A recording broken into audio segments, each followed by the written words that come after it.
తిరుపతి నుంచి కొన్ని అడ్డగాడిదలు పాపం పైత్యం పెరిగిపోయి భారతమ్మ గారిని పట్టుకుని నోటికొచ్చినట్టు మాట్లాడుతూ, కాబట్టి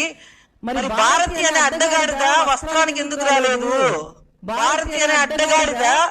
ఎందుకు ఇన్ని రోజులు పూజలు చేయలేదు, భారతి అనే అడ్డగాడిద ఎందుకు ప్రసాదాలు కింద పాడేసింది, కొడితే దవడ దక్షిణంగా తిరుగుతుందని మాత్రం చెప్పగలను. ఎందుకంటే మీరు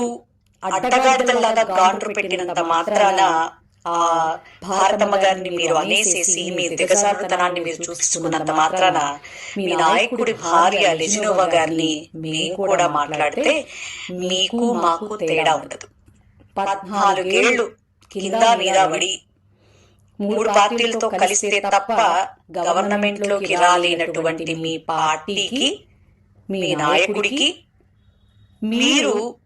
ఇంతకు మించి ఏం